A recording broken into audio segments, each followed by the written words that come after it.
berth tug capsized, Temryuk, Russia.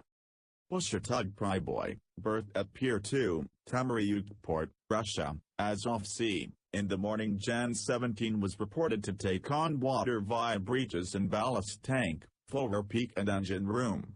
Tug developed STB list, pumps on board couldn't control water ingress. Attempts to prevent capsizing failed. In the afternoon tug capsized and rested on bottom by STB, with fore being submerged. Crew left the ship. Divers were deployed to seal the holes, wreck to be removed soon. Whether tug is total loss, or may be recovered, is unknown, but insiders said she's a total loss and will be scrapped. Oil leak under control, being contained by boons and later cleansed.